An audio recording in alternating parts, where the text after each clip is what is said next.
অন্তর্বর্তীকালীন সরকারের প্রায় ১.৫ বছরের যাত্রাপথে এসে এখন সবচেয়ে বড় ও স্পষ্টকাতর প্রশ্ন দাঁড়িয়েছে দেশের আইন শৃঙ্খলা পরিস্থিতি। নির্বাচন যত কাছে আসছে তত এই বিষয়টি রাজনৈতিক আলোচনার কেন্দ্রবিন্দুতে চলে আসছে। সাধারণ মানুষ যেমন নিরাপত্তাহীনতা অনুভব করছে, তেমনি রাজনৈতিক দলগুলো সরকারের সক্ষমতা নিয়ে প্রশ্ন তুলেছে। এই প্রেক্ষাপটে স্বরাষ্ট্র মন্ত্রণালয় নিয়ে বড় ধরনের রদবদলের গুঞ্জন জোরালো হয়েছে। বর্তমান স্বরাষ্ট্র উপদেষ্টা জাহাঙ্গীর আলম চৌধুরী দীর্ঘদিন ধরে সমালোচনার মুখে। বিশেষ করে শরীফ ওসমান হাদির হত্যাকাণ্ডের পর মূল আসামিদের ধরতে ব্যর্থ হওয়াকে কেন্দ্র করে ক্ষোভ আরও বেড়েছে। ইনকিলাব মঞ্চ সহ কিছু সংগঠন সরাসরি তার পদত্যাগ দাবি করছে।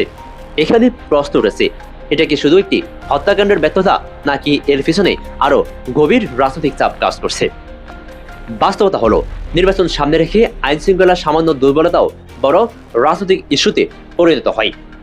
সরকার যদি পরিস্থিতি পুরোপুরি নিয়ন্ত্রণে রাখতে না পারে, তাহলে নির্বাচনের গ্রহণযোগ্যতা নিয়েও প্রশ্ন উঠবে। এটাই বিরোধী পক্ষের বড় অস্ত্র। ফলে স্বরাষ্ট্র উপদেষ্টার উপর চাপ তৈরি হওয়া অস্বাভাবিক নয়। এই অবস্থায় সবচেয়ে আলোচিত প্রশ্ন, জাহাঙ্গীর আলম চৌধুরী যদি সরে যান, তাহলে তার জায়গায় কে আসবে? সচিবালয় ও রাজনৈতিক অঙ্গনে সবচেয়ে বেশি যে নামটি শোনা যাচ্ছে তা হলো বর্তমান নিরাপত্তা উপদেষ্টা ডাক্তার খলিলুর রহমান।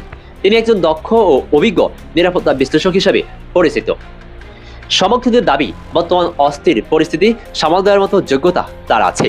কিন্তু এখানে বিষয়টি জটিল হয়ে যায়। খলিলুর রহমানের নাম সামনে আসার সঙ্গে সঙ্গে আরেকটি বড় প্রশ্ন ওঠে, সরকার ও সেনাবাহিনীর সম্পর্ক। তার জাতীয় নিরাপত্তা উপদেষ্টা হওয়ার পর থেকেই এই দুই পক্ষের মধ্যে এক ধরনের অদৃশ্য দূরত্ব তৈরি হয়েছে বলে অনেকে মনে করেন। সাম্প্রতিক সময়ে ভুয়া সিটি ইস্যু, সেনাপ্রধান বদলের গুজব, সব মিলে সম্পর্ক যে খুব স্বাভাবিক নয়, সেটা অস্বীকার করার উপায় নেই। এখন যদি খলিলুর রহমানকে স্বরাষ্ট্র উপদেষ্টা করা হয়, তাহলে কি সেই দূরত্ব আরো বাড়বে? অনেক বিশ্লেষকের আশঙ্কা, এতে ডুয়েল কমান্ড বা দ্বৈত নিয়ন্ত্রণ পরিস্থিতি তৈরি হতে পারে। নির্বাচনের সময় সেনাবাহিনীর সক্রিয় সহযোগিতা অত্যন্ত গুরুত্বপূর্ণ। সেখানে যদি সমন্বয়ের অভাব দেখা দেয়, তাহলে পুরো নির্বাচনী প্রক্রিয়ায় প্রশ্নের মুখে পড়তে পারে। অন্যদিকে খলিলুর রহমানকে ঘিরে আরও কিছু বিতর্ক রয়েছে। নির্বাচিত কন্টেন্ট ক্রিয়েটর পিনাকি ভট্টাচার্য এর সঙ্গে তার সম্পর্ক নিয়েও নানা আলোচনা হয়েছে। কেউ বলছেন এর সম্পর্ক এখন আগের মতো নেই, আবার কেউ দাবি করছেন রাজনৈতিক দলগুলোর সঙ্গে সমীকরণ বাজানোর চেষ্টা করছেন খলিলুর রহমান। এসব কথা সত্য মিথ্যা যাই হোক, স্বরাষ্ট্র উপদেষ্টার মতো সংবেদনশীল পদে এসব বিতর্ক বড় ঝুঁকি তৈরি করতে পারে।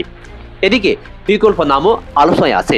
কেউ কেউ বলছেন কর্নেল হাসিনুর রহমান বা মাহমুদুর রহমানের মতো ব্যক্তিদের দায়িত্ব দেওয়া হলে রাজনৈতিক ভারসাম্য বজায় থাকতে পারে। আবার অনেকে চাইছেন সাবেক স্বরাষ্ট্র উপদেষ্টা সাখাওয়াত হোসেনকে ফিরিয়ে আনা হোক। সব মিলে একটি বিষয় পরিষ্কার, এই রদবদল শুধু ব্যক্তি পরিবর্তনের প্রশ্ন নয়, এটি আসলে নির্বাচন, সেনাবাহিনী, সরকার সম্পর্ক এবং রাজনৈতিক আস্থার প্রশ্ন। জাহাঙ্গীর আলম চৌধুরী পুরোপুরি বাদ পড়বেন কিনা সেটাও নিশ্চিত নয়। তাকে কৃষি মন্ত্রণালয়ে পূর্ণ দায়িত্ব দেওয়ার কথা শোনা যাচ্ছে। শেষ কথা হলো, সরকার এখন এমন এক মোড়ে দাঁড়িয়ে আছে যেখানে একটি ভুল সিদ্ধান্ত পুরো প্রক্রিয়াকে অনিশ্চয়তার দিকে ঠেলে দিতে পারে।